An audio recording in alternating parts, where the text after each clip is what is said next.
গায়রিল মাগদুবি আলাইহিম, এখানে আবার আইন আছে, তাই তো? তাহলে উচ্চারণটা যদি আমরা সঠিক করব, তাহলে 3 নম্বর মাখরাজ কি? 3 নম্বর মাখরাজ হরফের শেষ ভাগ হইতে দুইটি হরফ উচ্চারিত হয়। কয়টি? দুইটি। ওয়াইন খ, ওয়াইন খ, ওয়াইন খ। 3 নম্বর মাখরাজ গেল শেষ। এরপর 4 নম্বর মাখরাজ, যেটা বলছিলাম জিহ্বার গোড়া। আমাদের দেখেন সবার জিহ্বার গোড়া একটা ছোট্ট জিহ্বা আছে না, এটাকে কি আলা জিহ্বা বলে, তাই তো? এই জিহ্বার গোড়া থেকে জিহ্বার গোড়া তার বরাবর উপরের তালুর সাথে লাগাইয়া একটি হরফ উচ্চারিত হয়। কয়টি? একটি। 2 নক্তাওয়ালা কফ, 2 নক্তাওয়ালা কফ, 2 নক্তাওয়ালা কফ। সূরা কুরাইশ আমরা যদি তেলাওয়াত করি, তাই না? সূরা কাফিরুন যদি তেলাওয়াত করি, উচ্চারণটা দেখেন, কাফ এবং কফ দুইটা কিন্তু ভিন্ন শব্দ, দুইটা ভিন্ন অক্ষর। খালি একটা কাফে কুরাইশ আর একটা কাফে কালেমা বলা হয় আরবিতে। কাফে কুরাইশ হলো যে কুরাইশ ইলা কুরাইশ, তাই না?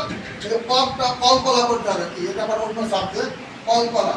কলকলা হলো 5টি, আমরা সেদিকে না যাই। তাহলে 4 নাম্বার মাত্রা জিহ্বার গোড়া তার বরাবর উপরে তালুর সাথে লাগাইয়া 2 নক্তাওয়ালা ক, 2 নক্তাওয়ালা কফ, কফ, কফ, ঠোঁটের বাতাস বের হতো, কফ, কফ, কফ। 4 নাম্বার মাখরাজ, 4 নাম্বার মাখরাজ জিহ্বার গোড়া, জিহ্বার গোড়া তার বরাবর উপরে, তার বরাবর উপরে তালুর সঙ্গে লাগাইয়া, তালুর সঙ্গে লাগাইয়া 2 নক্তাওয়ালা কফ, কফ।